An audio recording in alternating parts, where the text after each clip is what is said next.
तो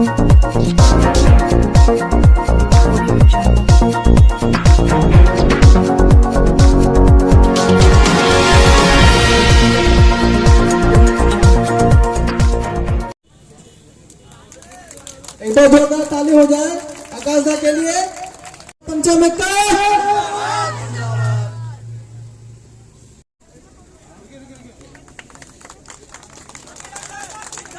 मोतीलाल महतो जिंदाबाद। चूरे होश में हो। सरकार बनाने के बाद दोबारा इनको भी सबक सिखाएंगे। आपको सत्ता में बैठा सकते हैं तो आपको कुर्सी 2024 में उकर को फेंक देंगे, इसको भी एकदम हम लोग कर देंगे। अब यहाँ पर अभी हम लोग को हमारे बिहार थे जो कि लालू यादव बोला था हमारी लाश से हमारी झारखंड बिहार अलग होने नहीं देंगे, लेकिन हमारे अधिकार के लिए क्या आज हम लोग का माता पिता बुजुर्ग सिद्धू कानू भेर बौद्धू निर्मल महतो भगवान बिरसा मुंडा क्या इसी के लिए हम लोग को झारखंड अलग हुआ था। आज बोलते हैं कि नहीं आदिवासी की सरकार है। बहुत आदिवासी बोलने वाले फोकसट कहा गया, रात रात को गोली चल रहा है, उनको ऊपर से अलग लाठी चलाता है। किसके इशारा पे मार हो रही है, गिरी बेच के दे रही है कि मेरा बेटा आज 2 करोड़ के किसी तरह 30,000 35,000 तक इस पे हम नौकरी करेगा, बाल पुत्रों का आगे घर अच्छा मकान छोड़ेंगे। यही सपना देख के मां लोग रांची में फ्लैट लिखे वहां जाके लॉज में भाई लोग पढ़ते हैं। दोस्तों जयराम महतो, जयराम महतो।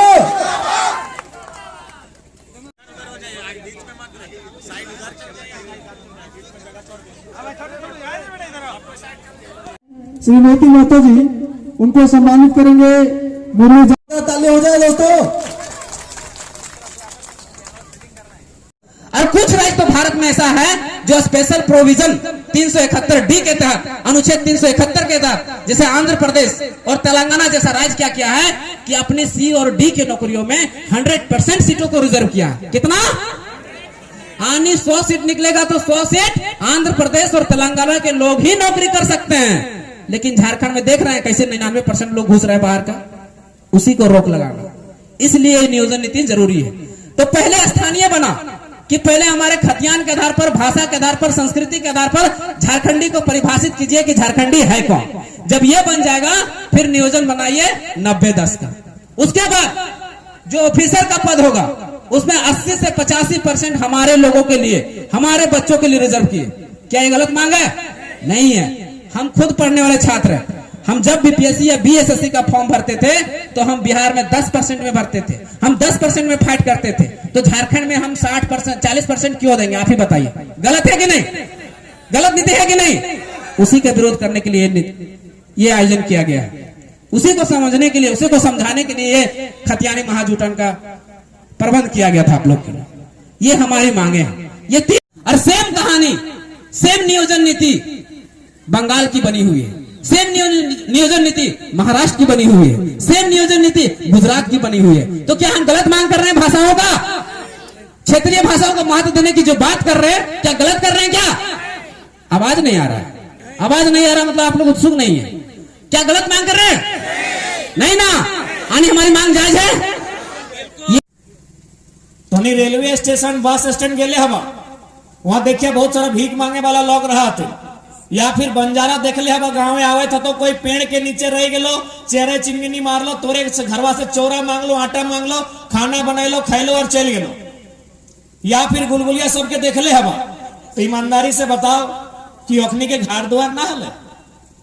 ओखनियों के कोई नर और नारी दुनिया में आनले हते? हवा पानी से जन्म तो नहीं भेले हते? ओखनी के भी घर द्वार हता है, खेत खरिहान हता है, बारी जारी हता है। ऐसने जैसे हमनी के बीच इतना इतना लॉ था तो ऐसने अपने गांव हते। आज कुछ है? जाके देख के आवा। आज कुछ है कि? आज देख के आवा। गर्मी रहे वर्षा रहे, एगो तिरपाल में पूरा जिंदगी काट रहा है। कहे पॉलिसी, यानी जहां के लगल वहां के गवर्नमेंट और जमीन और भाषा और खेत खलिहान और बाग बगीचा और नौकरी रोजगार सुरक्षित करे खातिर एक पॉलिसी नहीं बने पर लाए। आज अपनी दर बदर के ठोकर खाए। यही हाल यदि आज झारखंड के व्यक्ति अगर नहीं जागरूक हुआ है, अपन अधिकार के लड़ाई नहीं लड़ा है, तो 20 साल में आप तमाम लोग वीडियो बना रहे हैं, हो सके 20 साल बाद हम लोग नहीं होंगे, लेकिन याद रखिएगा इसी झारखंड में 20 सालों में लगभग 20% लोग रिफ्यूजी बन जाएंगे। ये हमें नहीं बोला है, ये तमाम आंकड़ा बोलो, गवर्नमेंट के आंकड़ा बोलो हो कि यहां 17 लाख एकड़ जमीन के अधिग्रहण भेला है। 17 लाख एकड़ बुझा है, दिमाग में नहीं आटते इतना इतना जमीन लिया गया है। लगभग 7 लाख गवर्नमेंट के आंकड़ा हो कि 7 लाख लोग डिस्प्लेसमेंट भेलो, यानी अपन घर द्वार छोड़ के चले गए। 7 लाख गवर्नमेंट के आंकड़ा है। यदि हमने गवर्नमेंट के आंकड़ा के छोड़ के अगर अपन बात करवाए तो असलियत कुछ और है। तो है खातिर आज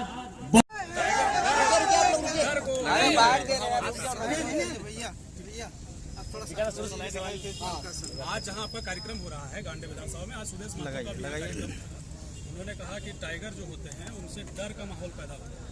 हालांकि उन्होंने मौजूदा सरकार को लेकर के कहा, आप इस पर क्या कहना चाहेंगे कि आपके नाम के आगे भी टाइगर? देखिए, सबसे पहला बात हमने शुरू से कहा है कि झारखंड राज्य में जिनको भी सरकार में आने का अवसर मिला है, उन्होंने उस अवसर का भरपूर लाभ अपने निजी फायदों के लिए उठाया है और इसका इतिहास गंवा रहा है। इससे पूर्व जो भारतीय जनता पार्टी और आजसू के गठबंधन में जो सरकार बनी थी, उन्होंने ही इस राज्य को बहुत ज़्यादा लूटा। आज अगर बाहर राज्यों के अभ्यर्थियों को अगर मौका मिला तो पूर्ववर्ती सरकार की देन है। इसलिए आज अगर उसी सरकार के दल के संगठन, उनके जो संगठन में नेतृत्व बनी थी सरकार, उसी दल के किसी एक लीडर का अगर इस तरह का बयान आता है तो मुझे लगता है काफ़ी दुखद बयान है, क्योंकि इससे पहले वो सरकार में रह चुके हैं। आप अपनी नाकामयाबियों को नहीं छुपा सकते हैं और अब ये जनता जान चुकी है कि केवल यहाँ फुटबॉल की तरह, चाहे भारतीय जनता पार्टी और आजसू का गठबंधन हो या फिर इधर जेएमएम कांग्रेस का गठबंधन हो, केवल फुटबॉल की तर्ज पर इन्होंने गेंद को कभी इनके पाले में एक बार दिया है, फिर वापस इन्होंने गेंद को इनके पाले में दिया है और कुल मिलाकर इस राज्य में यही हालत देखने को मिले हैं। कुल मिलाकर झारखंड की जो भी खनिज संपदा रहे, नियोजन रहे, भाषा संस्कृति रहे, चौतरफा हमला हुआ है।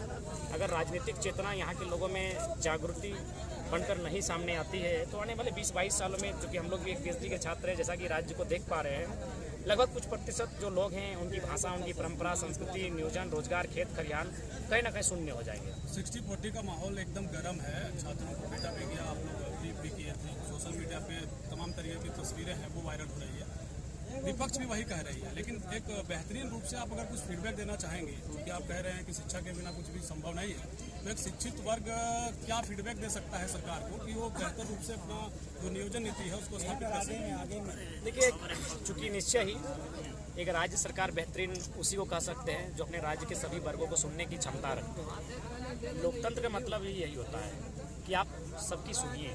आप में अगर सुनने का सामर्थ्य है तो ही आप एक अच्छे लोकतंत्र का निर्माण कर सकते हैं। तो राज्य सरकार को चाहिए कि जो भी इंटेलेक्चुअल टीम है, एक छात्रों की टीम है, विभिन्न संगठनों से मिला जाए, उनसे बातचीत किया जाए कि आखिर इस नीति का निराकरण मैंने अच्छे ढंग से कैसे से लागू किया जा सके, ताकि यहाँ के राज्यों, जो राज्य के अभ्यर्थी, उन्हें नुकसान ना हो। और मैंने तो स्पष्ट। नमस्कार, मैं हूं पूर्वी राय और आप देख रहे हैं BNB ऑल इंडिया न्यूज़। मेरे चैनल की खबरों को सबसे पहले देखने के लिए सब्सक्राइब अवश्य करें और बने रहें BNB से और देखते रहें कब, कहां और कैसे, क्योंकि BNB सच है तो बोलेगा। जय हो, जय हिंद, सत्यमेव जयते, वंदे मातरम।